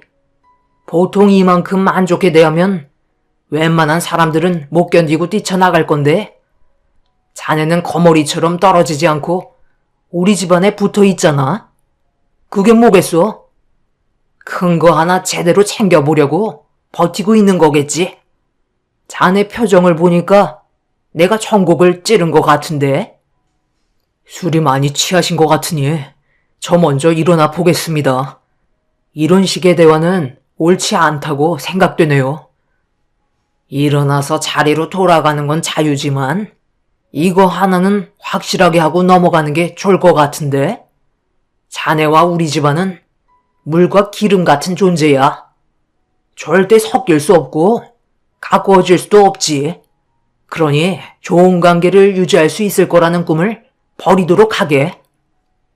숙부님의 말을 더 이상 들어줄 수가 없었어요. 처가 식구들 중에 저를 제일 인간 이하의 취급을 하고 있었습니다. 그때는 저도 모르게 이성을 잃어버릴 정도로 정말 화가 머리끝까지 치밀어 오르더라고요. 표정 관리가 되지 않아 급하게 화장실로 들어가 숨을 고르면서 방금 숙부와 나눴던 대화를 머릿속에서 지워버리려 많은 노력을 하고 있었습니다. 그런데 누군가 화장실 앞을 지나가길래 숨죽인 채 흥분한 마음을 진정시키고 있는데 저가 식구들이 나누는 대화 소리가 제 귀에 들려오고 말았네요. 예상했던 대로 저에 대한 안 좋은 시선과 평가였어요. 그때 자신의 신분이 얼마나 중요한지를 뼈저리게 느낄 수 있었습니다. 저도 의사가 됐었다면 이런 수모를 당하지 않을 수 있었을 텐데 일반 회사원이라는 평범한 신분이 아내와 함께 사는 게 힘들어질지도 모른다는 두려움까지 오게 만들고 말았어요. 똑같은 사람이고 단지 직업이 다른 것뿐인데 요즘 세상에 이런 일들로 사람의 신분의 기준을 정한다는 게 저를 더 힘들게 만들었네요. 그날 맨정신이 아니었던 저는 처가에서 뛰쳐나와 밖으로 나와 있는데 제가 들어오지 않고 있자 아내가 저에게 다가왔어요. 다른 날은 아무리 안 좋은 말을 들어와도 표정 관리가 되었었는데 그때는 숙부와 나눴던 대화들과 화장실에서 들었던 안 좋은 말들 때문에 제 감정 상태가 어떤지 표정에서 전부 다 드러나게 되었었네요. 아내는 더 이상 물어보지 않고 처가에 들어가더니 잠시 뒤 짐을 챙겨 나왔고 집으로 돌아가자며 제 손을 잡아 주었습니다. 아무 말도 없이 집으로 돌아간다면 분명 또다시 안 좋은 소리를 듣게 될 테고 처가 집안 사람들이 아내에게도 안 좋은 영향 주게 될 거라는 생각에 집으로 돌아가지 않았어요. 아내는 제가 갈등하고 있다는 걸 알곤 괜찮다며 차에 시동을 거는 순간 장모님이 집 밖으로 나오셨네요. 지금 못들 하는 거지? 말도 없이 어디를 가려는 거야? 자네가 설명 좀 해주겠나? 예진이가 갑자기 이러는 이유가 뭔가? 엄마는 그걸 꼭 김서방 입으로 들어야만 돼요? 이 사람도 제발 숨 좀 쉬게 해주면 안 될까요? 저희 이제 막 결혼했어요. 그리고 오늘이 결혼하고 처음 맞는 명절이고요. 그런데 좋은 말은 해주기는커녕 온갖 상처되는 말과 행동들로 이 사람에게 상처를 주고 있는데 아내인 제가 그 모습을 보고 엄마 집에 붙어 있고 싶겠어요? 결혼을 허락해 주셨으면 제발 저희 좀 그냥 좀 놔두세요. 이런 말까지 안 하려 했는데 이 사람 사이로 인정해주지 않고 가족으로 받아들여줄 생각 없으시면 그냥 저희 안 보고 사는 게 좋을 것 같아요. 이런 식으로 계속 지내다 보면 분명히 이 사람과 저의 관계도 갈등이 생기게 될 텐데 결국 그 끝의 결말이 좋을까요? 그렇게 되면 제가 평생 엄마 얼굴 보고 살 것 같아요? 그러니까 애초부터 제대로 된 남자 골라 잡았으면 이런 일도 생기지 않았을 거잖아. 너희들이 자초한 걸 왜 우리한테 뒤집어 씌우니? 다시 한번 말하지만 엄마도 그렇고 집안 사람들도 가족으로 받아들일 생각은 아직까지 조금의 감정도 생기지 않는다. 원하는 걸 얻으려면 그만큼 희생이 뒤따라야 한다는 거 몰라? 인정받고 싶으면 이런 식으로 행동해서는 안 되지. 자네는 가정의 불화를 만들고 싶은 거야? 그렇게 하고 싶지 않으면 당장 들어가서 재롱도 좀 부리고 노래 한 곡도 뽑으면서 기쁨주 역할이라도 좀 하라고.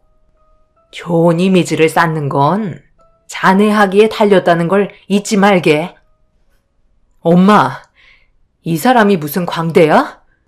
그런 걸 왜 시키는데? 더는 못 들어주겠어. 나는 그냥 집에 갈 거야. 당신도 얼른 차에 타. 집 앞에서 장모님과 아내가 언성이 높아지면서 안 좋은 대화를 주고받기 시작하자 저가 식구들이 하나둘 집 밖으로 나오기 시작했고 결국 집안은 난장판이 되고 말았습니다.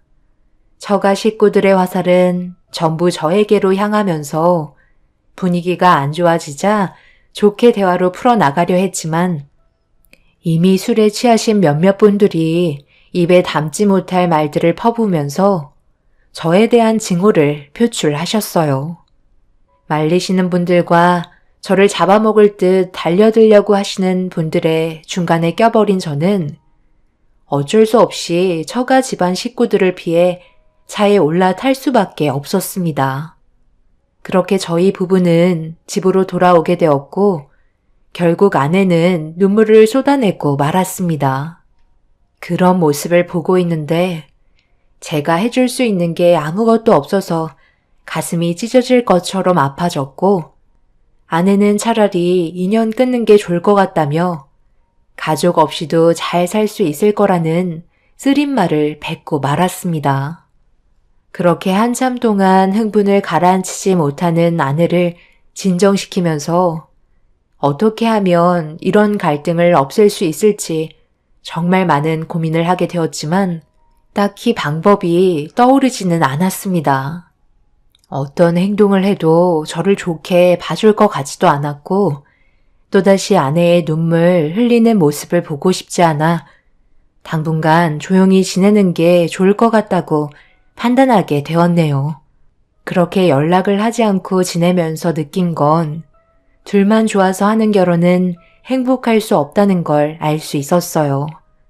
저와 아내만 생각하고 사는 거라면 차라리 끊어내는 게 옳은 방법일지도 모른다고 생각했었습니다.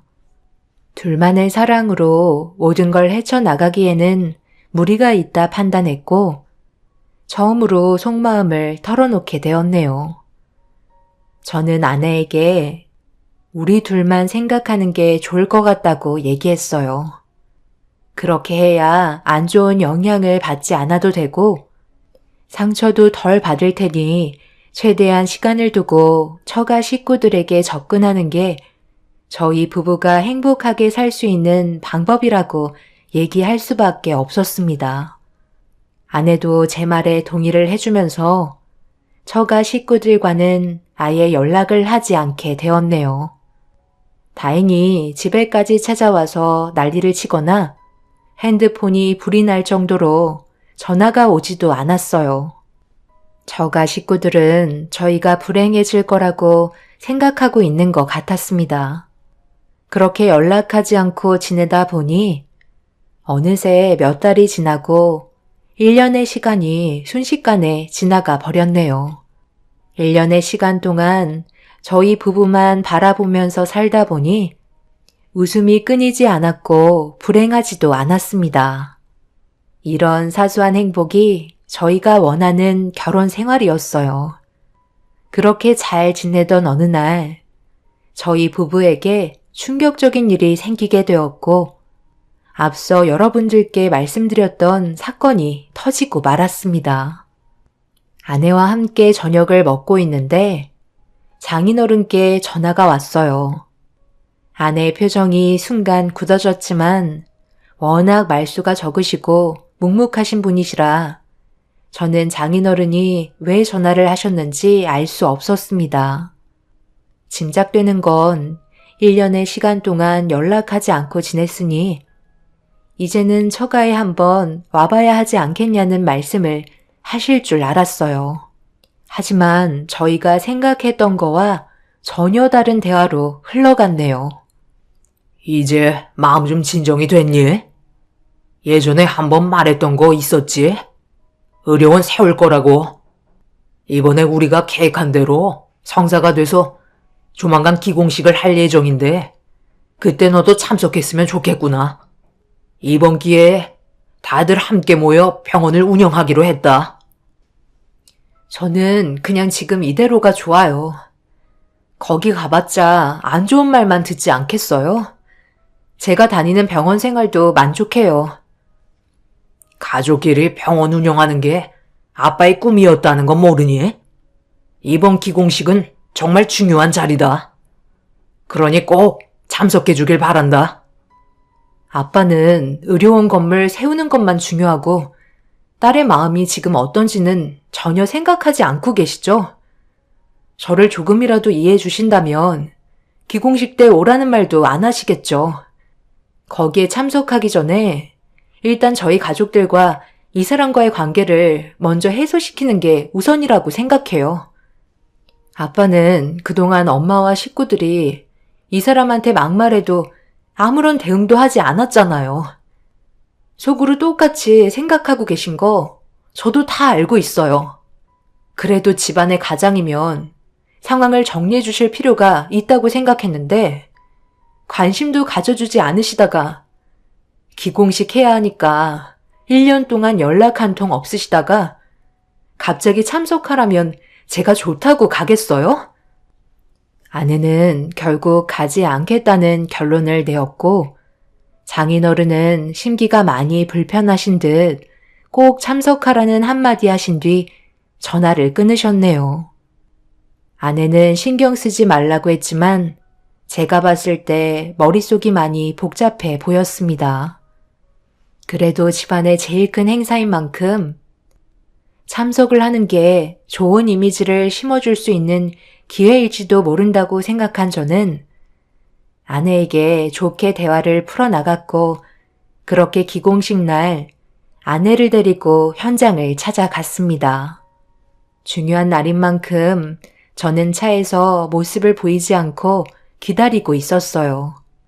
길 건너편에서 많은 사람들이 기공식에 참석하는 걸 구경하고 있는데 아내가 무엇 때문에 화가 났는지 얼굴을 붉히며 차로 걸어오고 있었습니다.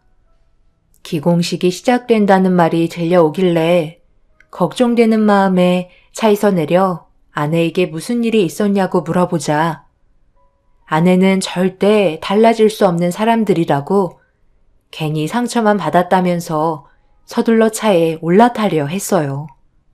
분위기를 보니 저에 대한 안 좋은 말을 한 것 같아 보였습니다. 그런데 아내를 찾고 있던 처가 식구들이 차에서 내린 저를 발견했고 절 보자마자 단체로 입에 거품을 물며 분노하는 눈빛으로 달려들기 시작했어요. 순식간에 둘러싸여버린 상태에서 삿대질을 당하며 입에 담지 못할 안 좋은 말을 듣게 되었습니다. 자네 때문에 내 딸과 1년 동안 얼굴 한번 못 보고 속이 얼마나 뒤집어졌는지 알아? 그래서 그냥 이혼하라는 한마디 했다고. 얼굴 붉히면서 기공식에 참석 안 한다는데 내가 얼마나 어이가 없겠나? 그리고 자네는 굳이 여기까지 따라와야 되는 거야? 그때 일도 있어서 걱정돼서 따라온 건데 무슨 문제라도 있는 건가요? 그리고 저희가 지금까지 잘 지내고 있는데 왜 이혼하라는 말씀을 하시는 거죠? 저희는 그만 돌아가겠습니다. 이 사람한테 그만 상처 주셨으면 좋겠네요. 네가 뭔데 돌아가란 말이야? 어디서 어른이 얘기하는데 고개 쳐들고 대들어? 이러니 집안을 중요하게 생각하는 거야. 배우지 못한 집안이니까 어른 공경을 개똥으로 하는 거지. 예진이 너도 자에서 빨리 안 내려? 우리 때문에 지금 기공식을 못하고 있잖아. 너희 아빠가 얘기하지 않았니? 오늘이 얼마나 중요한 날인지 몰라? 못 들래? 빨리 예진이 좀 끌어내려. 저가 식구들과 경호팀이 제 아내를 차에서 강제로 끌어내리려 하길래 저는 몸싸움을 할 수밖에 없었고 그렇게 되자 처가 식구들은 저를 바닥으로 패대기 치더니 단체로 짓밟기 시작했어요. 그제서야 아내가 밖으로 나와서는 비명을 지르면서 처가 식구들의 행동을 막아섰지만 이미 이성을 잃어버리셔서 난리를 치고 말았습니다. 입고 있던 옷까지 전부 다 찢어지고 얼굴 여기저기에 상처 투성이가 되자 아내가 경찰에 신고한다며 핸드폰을 꺼내 든 순간 장모님이 아내의 손에 있던 핸드폰을 빼서 바닥으로 내려친 뒤 핸드폰을 부숴버렸어요. 짓밟히고 있는 저를 멀리에서 지켜만 보고 계시던 장인어른은 몸을 돌려 주위 사람들을 행사장 안으로 들여보냈습니다.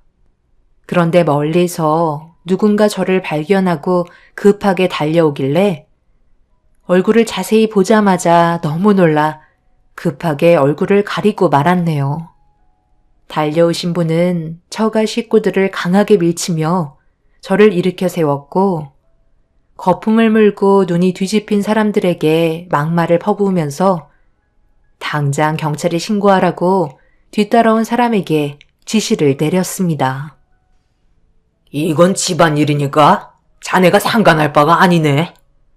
저런 놈은 더 맞아야 정신을 차린다고? 예진이 너는 빨리 참석하지 못해? 자네 괜찮나? 지금 이게 어떻게 된 일이야?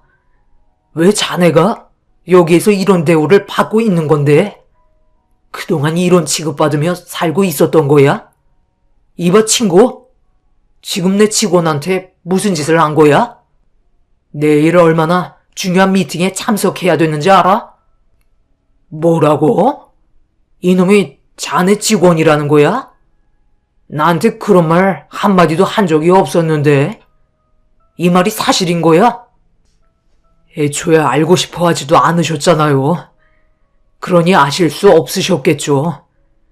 저희 회사 대표님 맞습니다. 내일 미팅은 다른 직원이 참석해야 할 것 같아요.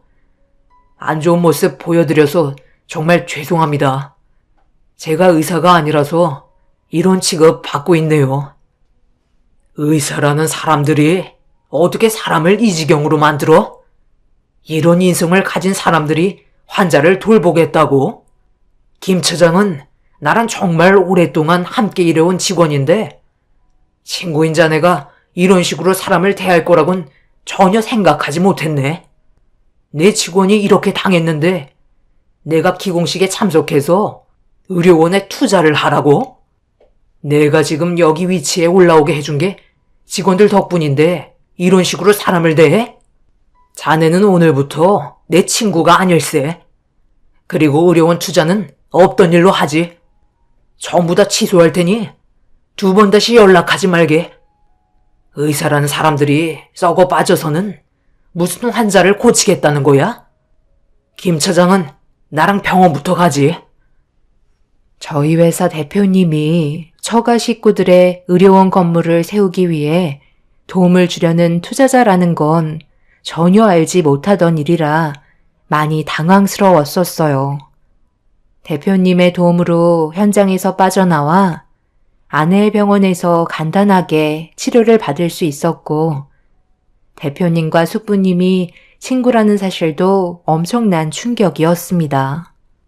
그날이요 장인이 계획했던 의료원 건물을 세우는데 차질이 생겼고 저희 회사 대표님이 투자에 발을 빼자 다른 투자자들도 발을 빼기 시작했네요.